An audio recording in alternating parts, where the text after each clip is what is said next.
पूर्णस्य पूर्णमादाय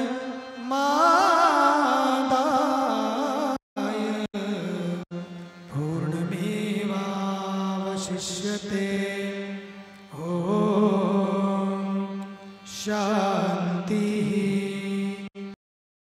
It was mentioned that non-violent communication in expressing our wants and realities doesn't really work when we haven't addressed our own illusion of duality. How do we address this perceived duality and cultivate true non-violent communication?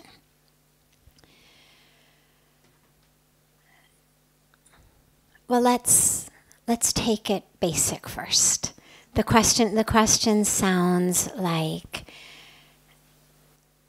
communication PhD. Like sort of it sounds like it assumes a prerequisite of some terms and some concepts. So let's begin at the basics and then work our way up to the topic, the actual question. When we say non-violent communication, what do we mean? There is now whole schools of study and practice and teaching on it. There's schools of study and practice and teaching on something very similar called conscious communication. Different term, very, very similar concepts. In order to be non-violent, one has to be conscious. If you're conscious, presumably you're going to be non-violent.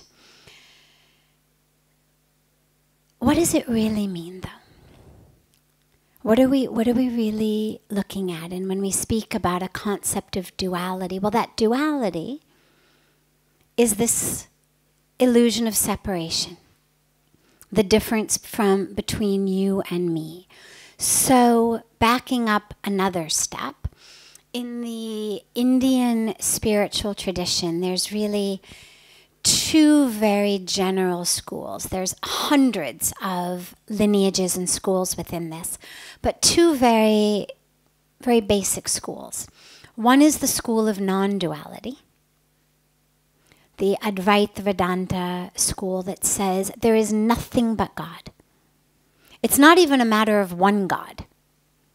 People walk into Indian spiritual tradition and talk about, oh, there's so many gods. It's a polytheistic religion. Then you get to know it's not. They're actually all just manifestations of the same reality. But actually the truth is even further. It's not one God, many manifestations. It's actually nothing but God, which is different than one God. When most of us think of one God, we think of all of us here, and then one God somewhere sitting in heaven, or as Puja Swamiji likes to say, on cloud 9. Sitting up there and, looking down on us.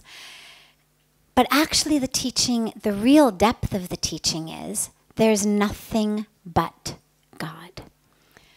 That's the non-dual tradition. That's the depth of the spiritual philosophy. The dualistic path is a path of love, of devotion.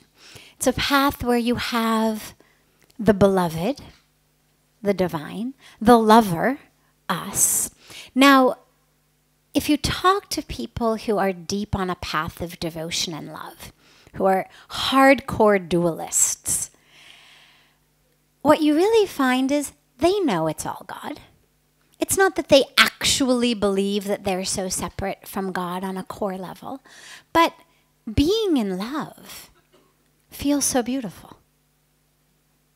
There's something very, very beautiful about love and devotion. And so when we speak about the dualist path, it's not that they really think that God is somewhere, out there and we're here. it's that it's very difficult to be in love with yourself on a very deep spiritual way and enjoy the bhakti, enjoy the love, enjoy the devotion. I mean, it's hard to start a practice of writing yourself songs and poems and, singing to yourself on the subway. So there's something very beautiful about being in love. But they know it's all God. So that was Indian spiritual philosophy in 30 seconds. But it was important because when we speak about non-duality, well, what does that mean? That's the core of what non-duality is. And so if we say there's nothing but God, and it doesn't matter what word or concept or language we use for that, it's utterly irrelevant. That infinite reality. If there is nothing but that, then you and I are not separate. So the concept of violence becomes a moot point. I'm harming myself if I harm you. And this is where actually our practice of meditation is so important, because you can intellectually get we're one. It's all soul, it's all spirit, it's all God. But that's a very, very difficult thing to live with if you haven't experienced it. That's something very, very hard to hold in your consciousness if you haven't had that experience. And so this is where meditation is so important.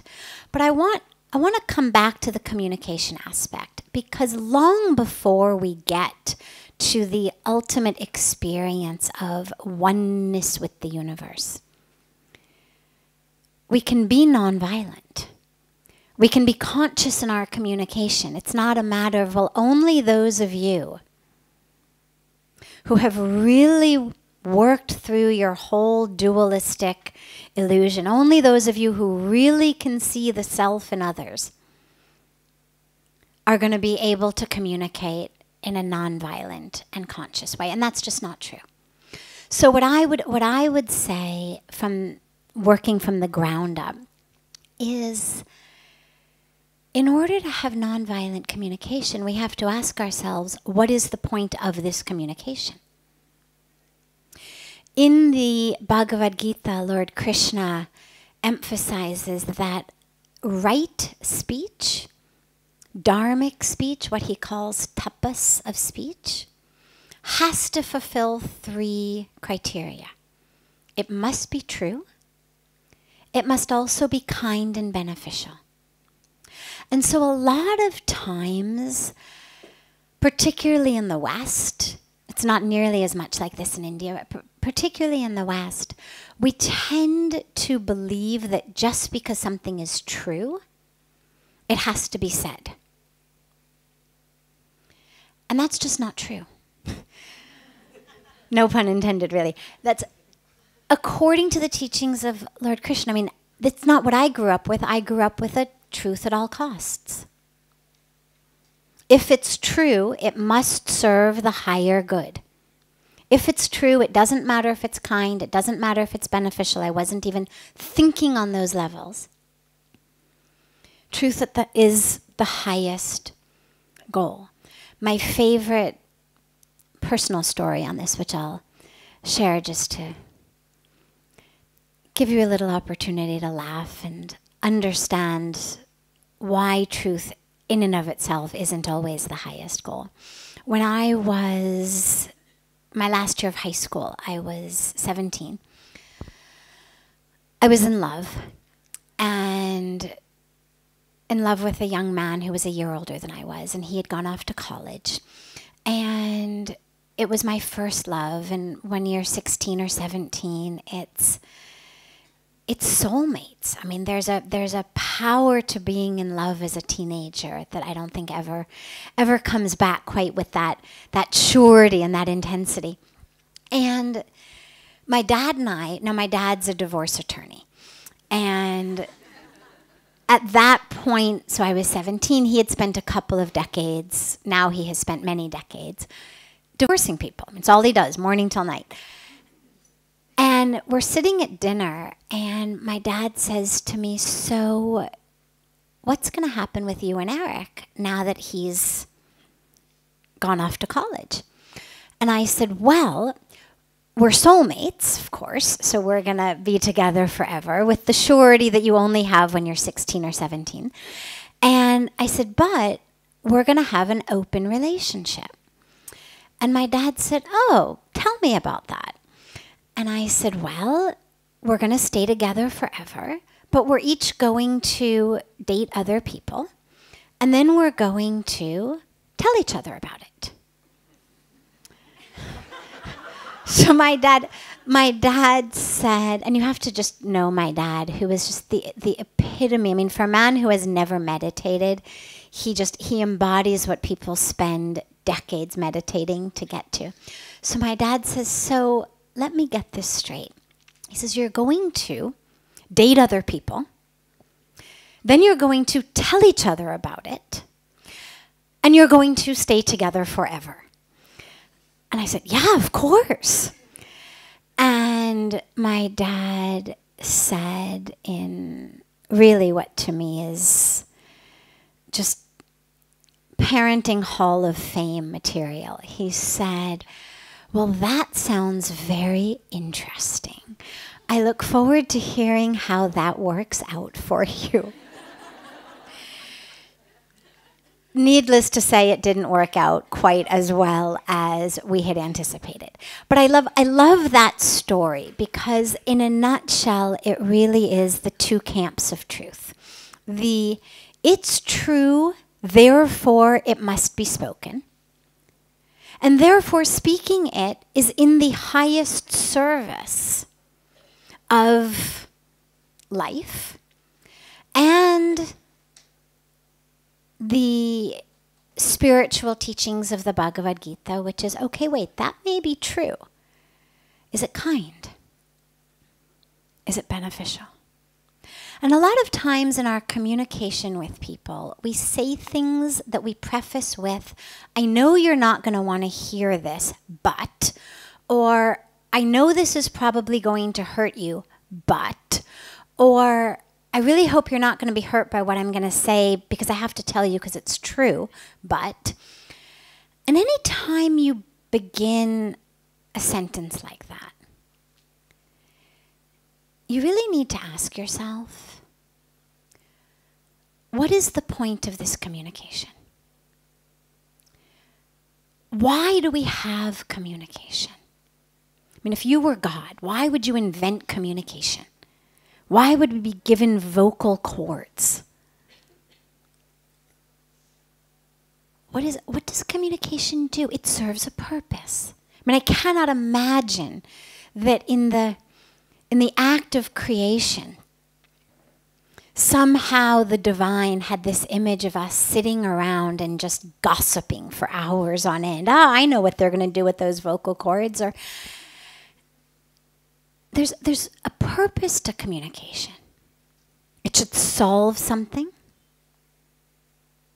It should bring us closer. It should clarify things. It should explain things. I mean, there's 100 purposes of communication. One of them is not, as far as I'm concerned, because I'm unable to digest something.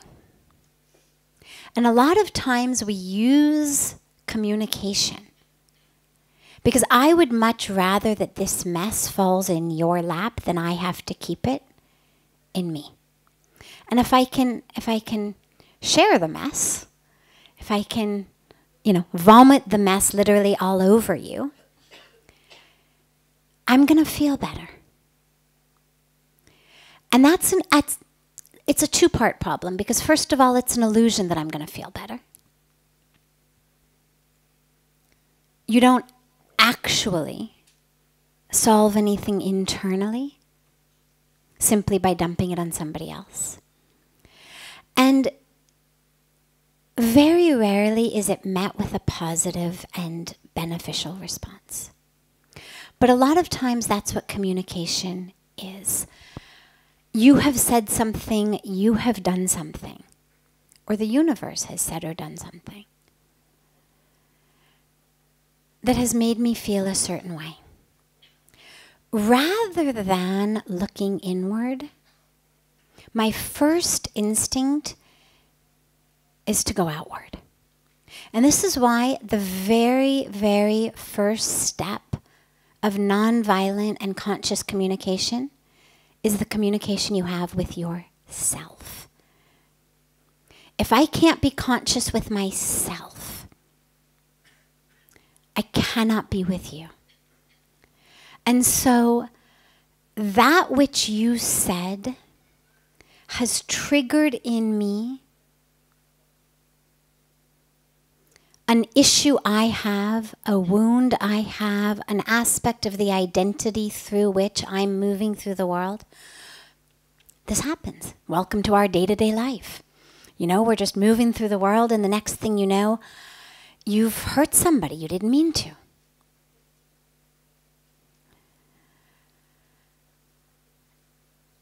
The very first aspect of communication has to be with myself if it's going to be effective.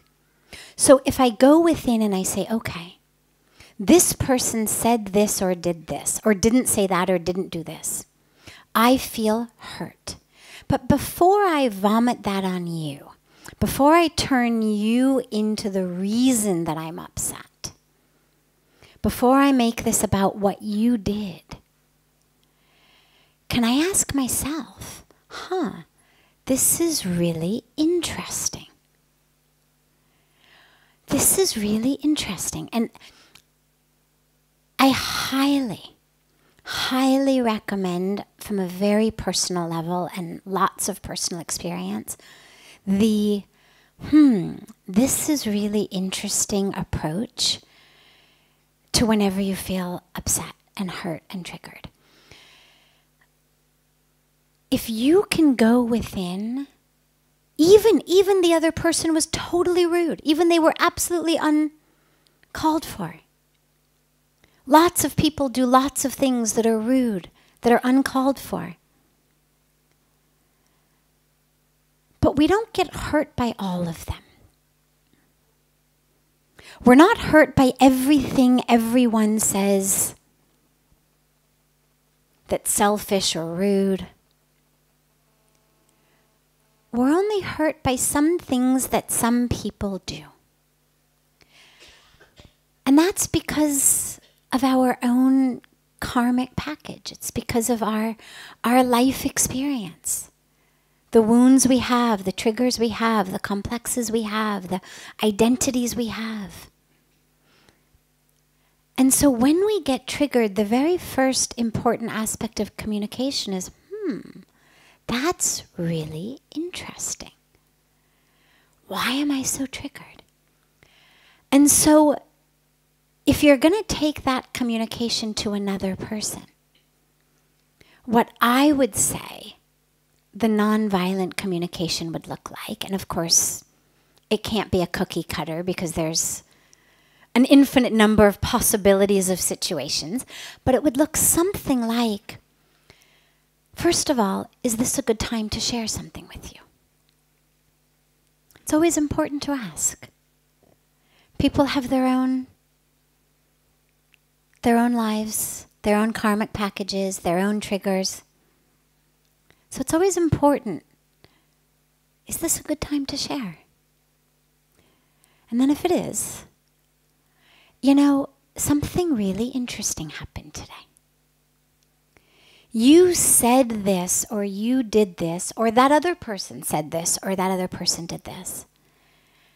And I was so triggered. And here's what that looks like within me. It looks like you don't care about me. It looks like I'm worthless. It looks like I don't matter. And so I'll give you an example. Let's take an everyday, very simple example. I'm doing the dishes. I always do the dishes. I say to you, why don't you help me do the dishes? You always promise you're going to help me do the dishes. Why don't you help me? You're so selfish. Again today, after dinner, you went and you watched TV. But every day you say you're going to help me with the dishes. Now, I may say it nicely. Maybe I've taken a course in nonviolent communication, or I've started yoga. Okay, be nice. Honey, again today, you watched TV instead of helped me with the dishes. Honey, that really makes me angry. Okay, so on some level, that's nonviolent, right? I mean, I didn't yell at you, I didn't hit you, I didn't take the dishes and throw them on your head and say, fine, if you're not going to wash them, I'll break them on your head. I said it very nicely,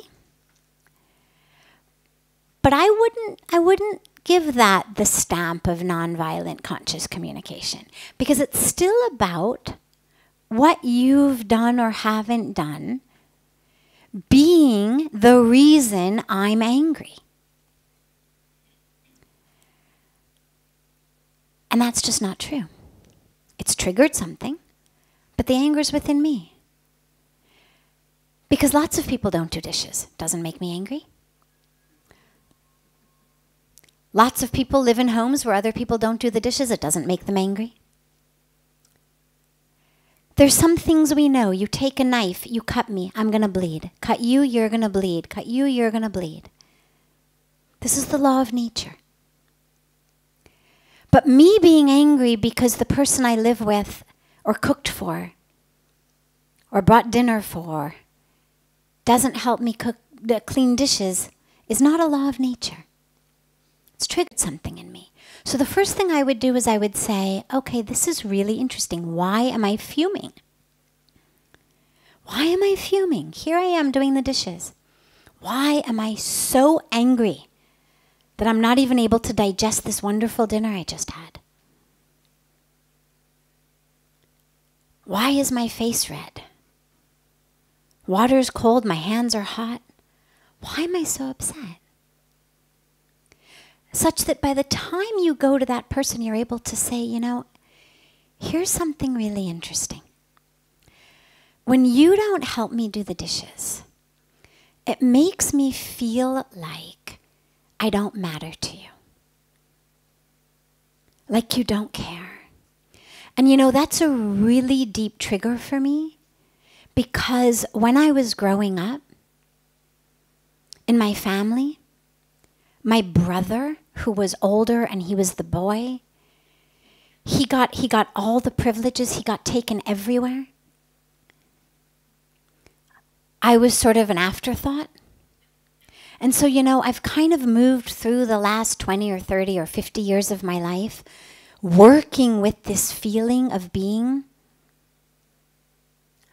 not enough, unappreciated. And it's so interesting that when you don't help me do the dishes, it triggers that in me.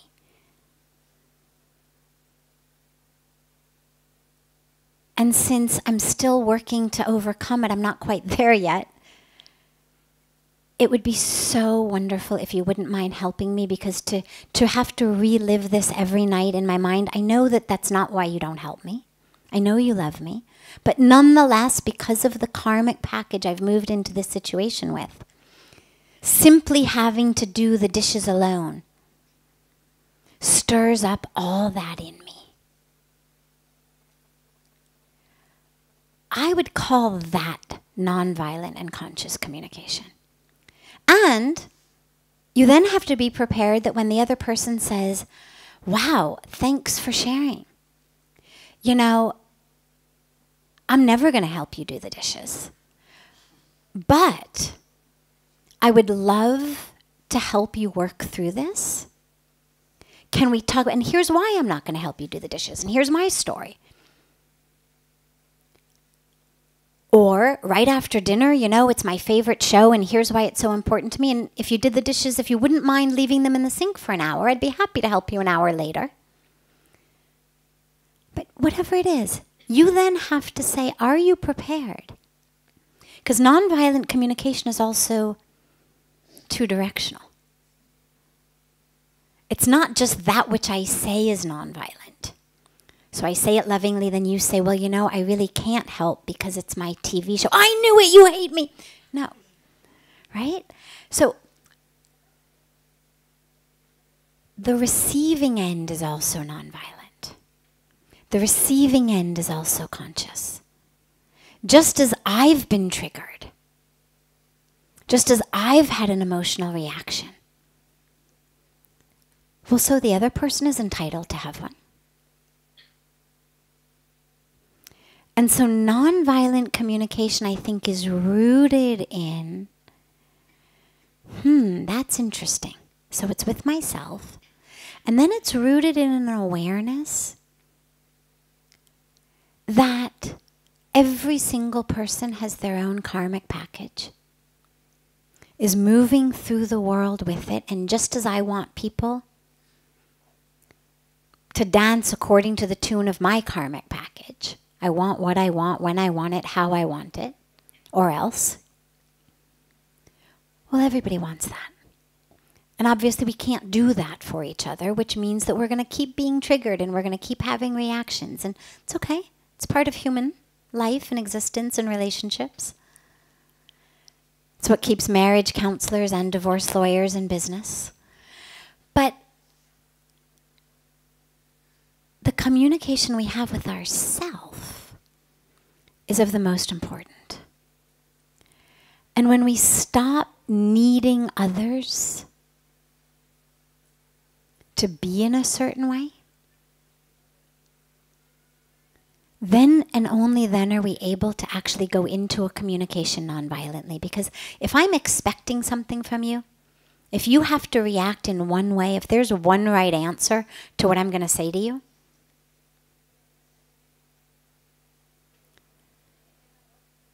you know, you go in with it, it hurt me. How many times do people not say sorry?